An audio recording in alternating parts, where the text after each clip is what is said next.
Chapter 3 I told some of you last Thursday of the principles of the Time Machine, and showed you the actual thing itself, incomplete in the workshop.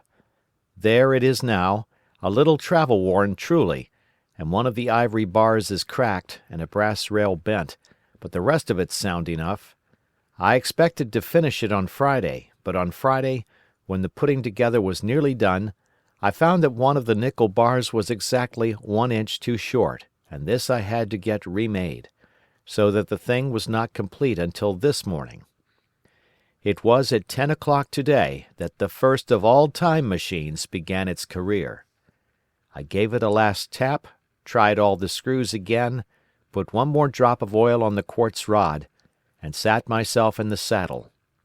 I suppose a suicide who holds a pistol to his skull feels much the same wonder at what will come next as I felt then. I took the starting lever in one hand and the stopping one in the other, pressed the first, and almost immediately the second. I seemed to reel. I felt a nightmare sensation of falling, and looking round, I saw the laboratory exactly as before. Had anything happened? For a moment I suspected that my intellect had tricked me. Then I noted the clock. A moment before, as it seemed, it had stood at a minute or so past 10. Now it was nearly half-past 3. I drew a breath, set my teeth, gripped the starting lever with both hands, and went off with a thud. The laboratory got hazy and went dark. Mrs. Watchett came in and walked, apparently without seeing me, towards the garden door. I suppose it took her a minute or so to traverse the place, but to me she seemed to shoot across the room like a rocket. I pressed the lever over to its extreme position. The night came like the turning out of a lamp, and in another moment came tomorrow. The laboratory grew faint and hazy, then fainter and ever fainter. Tomorrow night came black, then day again, night again, day again, faster and faster still. An eddying murmur filled my ears, and a strange, dumb confusedness descended on my mind. I'm afraid I cannot convey the peculiar sensations of time traveling. They are excessively unpleasant. There is a feeling exactly like that one has upon a switchback, of a helpless, headlong motion. I felt the same horrible anticipation, too, of an imminent smash. As I put on pace, night followed day like the flapping of a black wing. The dim suggestion of the laboratory seemed presently to fall away from me, and I saw the sun hopping swiftly across the sky, leaping at every minute, and every minute marking a day. I supposed the laboratory had been destroyed, and I had come into the open air. I had a dim impression of scaffolding, but I was already going too fast to be conscious of any moving things. The slowest snail that ever crawled dashed by too fast for me. The twinkling succession of darkness and light was excessively painful to the eye. Then, in the intermittent darknesses, I saw the moon spinning swiftly through her quarters from new to full, and had a faint glimpse of the circling stars. Presently, as I went on, still gaining velocity, the palpitation of night and day merged into one continuous greyness. The sky took on a wonderful deepness of blue, a splendid luminous colour like that of early twilight. The jerking sun became a streak of fire, a brilliant arch in space. The moon a fainter fluctuating band, and I could see nothing of the stars, save now and then a brighter circle flickering in the blue. The landscape was misty and vague. I was still on the hillside upon which this house now stands, and the shoulder rose above me grey and dim. I saw trees growing and changing like puffs of vapour, now brown, now green. They grew, spread, shivered, and passed away. I saw huge buildings rise up faint and fair, and pass like dreams. The whole surface of the earth seemed changed, melting and flowing under my eyes. The little hands upon the dials that registered my speed raced round faster and faster. Presently I noted that the sun belt swayed up and down, from solstice to solstice, in a minute or less, and that consequently my pace was over a year a minute, and minute by minute the white snow flashed across the world and vanished, and was followed by the bright, brief green of spring. The unpleasant sensations of the start were less poignant now.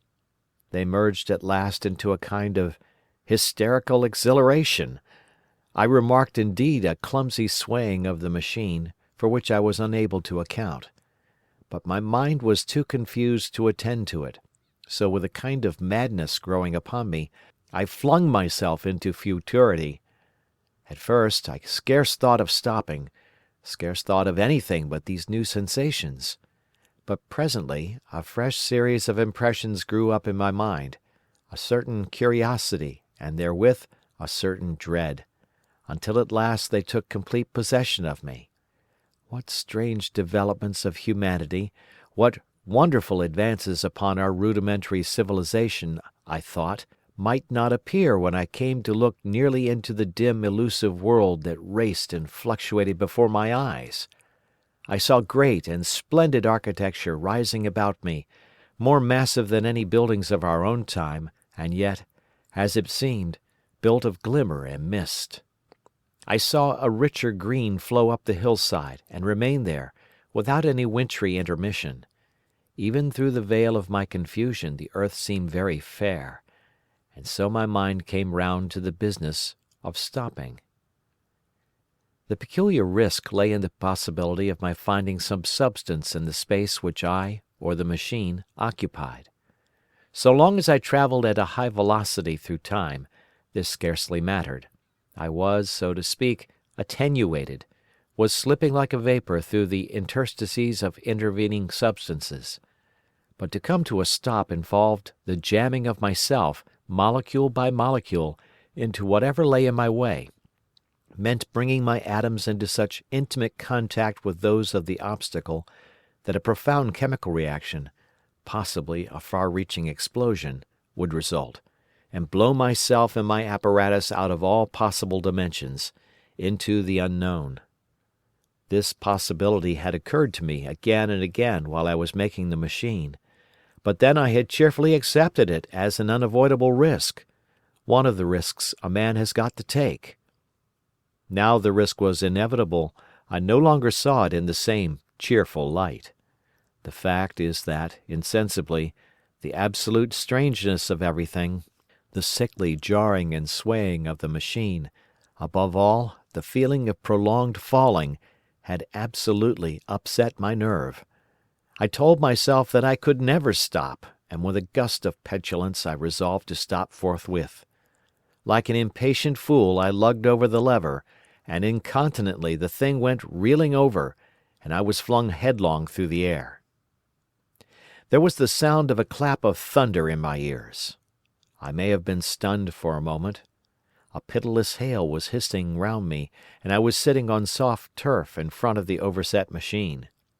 Everything still seemed grey, but presently I remarked that the confusion in my ears was gone. I looked round me.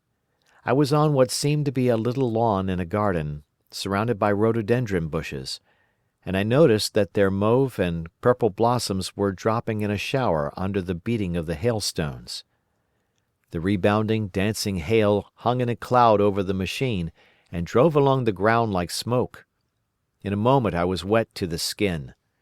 "Fine hospitality," said I, "to a man who has travelled innumerable years to see you." Presently I thought what a fool I was to get wet. I stood up and looked round me. A colossal figure, carved apparently in some white stone, loomed indistinctly beyond the rhododendrons through the hazy downpour, but all else of the world was invisible. My sensations would be hard to describe. As the columns of hail grew thinner, I saw the white figure more distinctly. It was very large, for a silver birch tree touched its shoulder. It was of white marble, in shape something like a winged sphinx, but the wings, instead of being carried vertically at the sides, were spread so that it seemed to hover. The pedestal, it appeared to me, was of bronze, and was thick with verdigris. It chanced that the face was towards me. The sightless eyes seemed to watch me. There was the faint shadow of a smile on the lips. It was greatly weather-worn, and that imparted an unpleasant suggestion of disease. I stood looking at it for a little space, half a minute perhaps, or half an hour. It seemed to advance and to recede as the hail drove before it, denser or thinner. At last I tore my eyes from it for a moment, and saw that the hail curtain had worn threadbare, and that the sky was lightening with the promise of the sun. I looked up again at the crouching white shape, and the full temerity of my voyage came suddenly upon me. What might appear when that hazy curtain was altogether withdrawn? What might not have happened to men? What if cruelty had grown into a common passion? What if in this interval the race had lost its manliness and had developed into something inhuman, unsympathetic, and overwhelmingly powerful? I might seem some old-world savage animal, only the more dreadful and disgusting for our common likeness, a foul creature to be incontinently slain. Already I saw other vast shapes, huge buildings with intricate parapets and tall columns, with a wooded hillside dimly creeping in upon me through the lessening storm. I was seized with a panic fear. I turned frantically to the Time Machine, and strove hard to readjust it. As I did so, the shafts of the sun smote through the thunderstorm. The grey downpour was swept aside and vanished like the trailing garments of a ghost. Above me, in the intense blue of the summer sky, some faint brown shreds of cloud whirled into nothingness. The great buildings about me stood out clear and distinct, shining with the wet of the thunderstorm, and picked out in white by the unmelted hailstones piled along their courses. I felt naked in a strange world. I felt as perhaps a bird may feel in the clear air, knowing the hawk wings above and will swoop. My fear grew to frenzy. I took a breathing space, set my teeth, and again grappled fiercely, wrist and knee, with the machine. It gave under my desperate onset, and turned over. It struck my chin violently. One hand on the saddle, the other on the lever, I stood panting heavily in attitude to mount again. But with this recovery of a prompt retreat, my courage recovered. I looked more curiously and less fearfully at this world of the remote future. In a circular opening, high up in the wall of the nearer house, I saw a group of figures clad in rich soft robes. They had seen me, and their faces were directed towards me. Then I heard voices approaching me. Coming through the bushes by the white sphinx were the heads and shoulders of men running. One of these emerged in a pathway leading straight to the little lawn upon which I stood with my machine. He was a slight creature, perhaps 4 feet high, clad in a purple tunic, girdled at the waist with a leather belt. Sandals or buskins, I could not clearly distinguish which, were on his feet. His legs were bare to the knees, and his head was bare. Noticing that, I noticed for the first time how warm the air was. He struck me as being a very beautiful and graceful creature, but indescribably frail. His flushed face reminded me of the more beautiful kind of consumptive, that hectic beauty of which we used to hear so much. At the sight of him, I suddenly regained confidence. I took my hands from the machine. End of chapter.